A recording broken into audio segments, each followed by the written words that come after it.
Se você já treinou por planilha alguma vez, você já deve ter percebido que os treinos geralmente são relacionados às zonas de treinamento. Mas o que são essas zonas de treinamento no ciclismo? Será que elas são relacionadas à frequência cardíaca? Ou será que elas se referem à potência? Fica ligado que eu vou responder a essas e outras questões e ainda vou te explicar um pouquinho sobre cada zona de treinamento.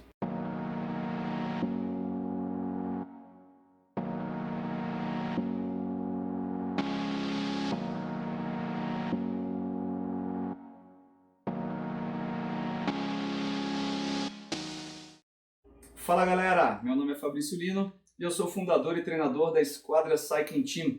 E hoje eu vou falar para vocês sobre as zonas de treinamento e como elas são divididas. Então pessoal, as zonas de treinamento elas foram convencionadas há um certo tempo para estabelecer uma relação entre a intensidade do treino e certas adaptações que são importantes para a performance do ciclista. E atualmente elas são utilizadas na grande maioria dos treinadores para planejar os treinos de uma planilha. Inclusive, existem vários métodos, várias formas diferentes de se dividir os treinamentos em zonas de intensidade. E nós vamos nos basear no modelo mais comum dentro do ciclismo amador, que é o modelo das 7 zonas. E essas zonas podem ser baseadas em diversos critérios, sendo que os mais comuns são os ajustes de potência ou a frequência cardíaca. Só que, para você saber qual é o seu FTP, ou seu limiar anaeróbio de frequência cardíaca, é preciso que você faça testes específicos. E como eu sei que muitos ciclistas não fizeram esses testes ainda, eu também vou mostrar para vocês as zonas de treinamento baseadas na percepção subjetiva de esforço. Mas antes de esmiuçar cada zona de treinamento, olhando aqui a tabela, vocês já percebem de cara que a relação entre as zonas de frequência cardíaca e de FTP não são equivalentes. Ou seja, treinar a 80% do FTP não significa pedalar a 80% do limiar de frequência cardíaca. Um outro ponto muito importante é que a frequência cardíaca leva alguns segundos para subir e descer, enquanto a potência responde de forma imediata ao seu estímulo. Além disso, a frequência cardíaca e a percepção subjetiva do esforço são influenciadas por diversos fatores extra-treino, que vão desde a temperatura do ambiente até o seu nível de estresse, sua condição nutricional e a sua noite de sono. Sendo assim, muito cuidado ao realizar qualquer tipo de treino, sempre associado sua percepção subjetiva de esforço e frequência cardíaca. O ideal seria treinar com base na sua potência, no seu FTP. Começando então pela zona 1. Essa zona de treinamento ela é geralmente utilizada para recuperação ativa, como o famoso giro leve. Nesse caso, o objetivo não é para gerar estresse de treino. Pelo contrário, é fazer um treino com fins regenerativos. É proporcionar uma queda no nível de intensidade do treino para gerar o que nós chamamos de supercompensação, que é fundamental para melhorar a performance. Nesse caso, o ciclista deve ter a sensação de esforço bem leve e deve ser capaz de manter uma conversa tranquila, por exemplo. Essa zona de treinamento também é bastante utilizada nas recuperações de treinos intervalados de alta intensidade, funcionando como um mecanismo para auxiliar a remoção do lactato. Nesse caso, a intensidade do treino é bem reduzida para proporcionar um tempo de recuperação mais rápido para você. Mas o treino em Z1, se for um Z1 alto e praticado em longa duração, pode também funcionar como um treino de endurance, que é típico da zona 2. É nessa zona de treinamento que são promovidas adaptações musculares periféricas, pois o treino contínuo em intensidade leve gera um maior desgaste do nível energético do corpo, porque a primeira fonte de energia, que é o glicogênio, é esgotada e faz com que o corpo passe a utilizar a gordura como fonte de energia, o que proporciona um aumento no volume mitocondrial e uma melhora na vascularização das fibras musculares. Consequentemente, você vai aprimorar sua capacidade aeróbica, sua resistência a um ritmo forte, porque o treino longo, em baixíssima intensidade, em Z1 baixo, vai gerar apenas uma adaptação neuromuscular, ou seja, você vai conseguir pedalar longas distâncias por várias horas, mas não vai conseguir melhorar a sua performance. A zona 3 ainda é uma zona onde o treinamento promove adaptações aeróbias, mas aqui a intensidade é maior e a fadiga, o estresse proporcionado no corpo também vai ser mais intenso. É por isso que os treinos em Z3 devem ter uma duração mais moderada, se liga nisso.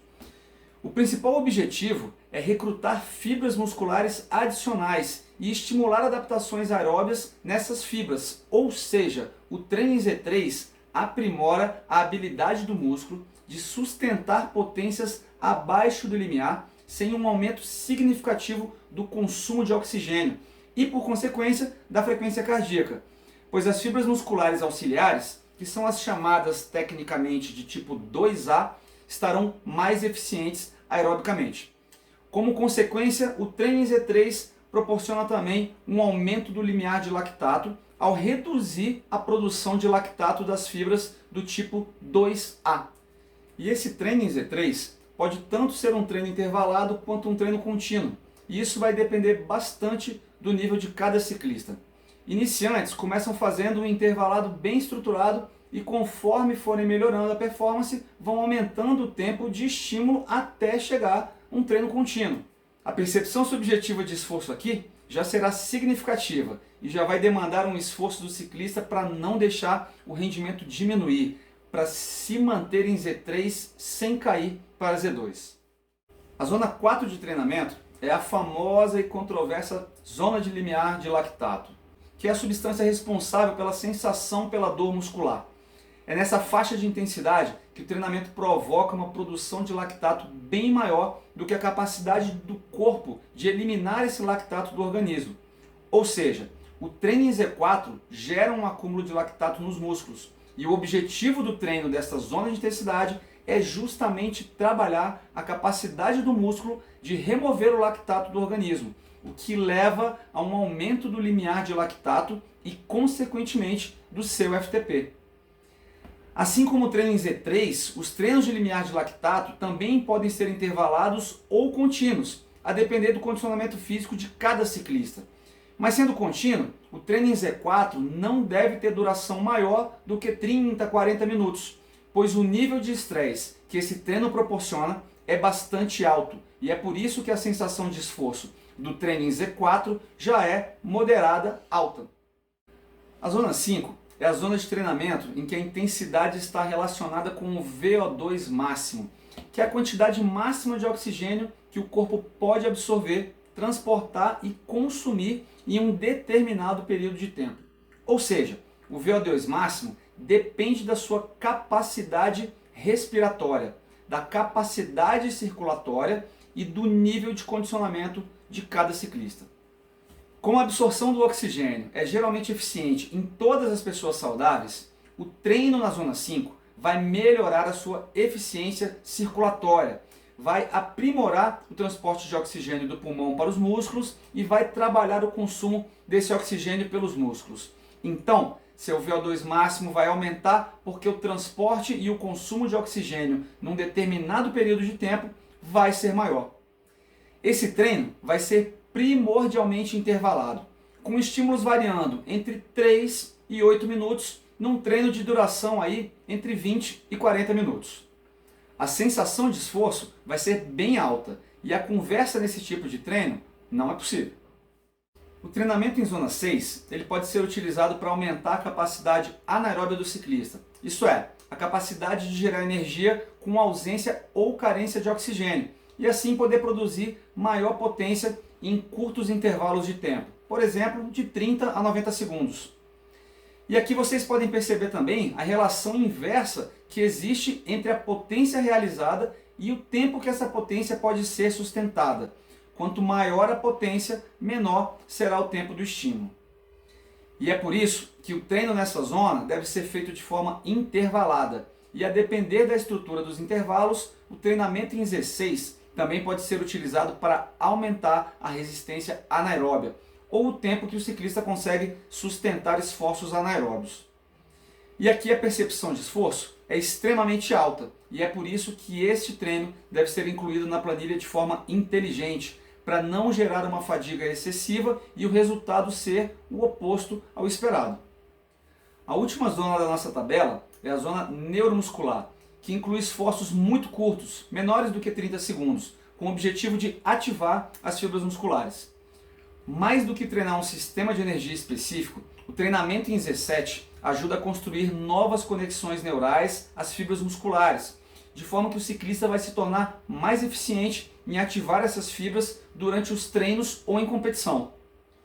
Então é isso, galera. Essas são as 7 zonas de treinamento que nós utilizamos para prescrever, para planejar os treinos dentro de uma planilha. E se você gostou de aprender um pouquinho mais sobre como é dividida a intensidade do treino e como cada intensidade age no nosso corpo, curte aqui, se inscreve no canal e ativa as notificações para você não perder nenhuma outra dica do Esquadra Indica.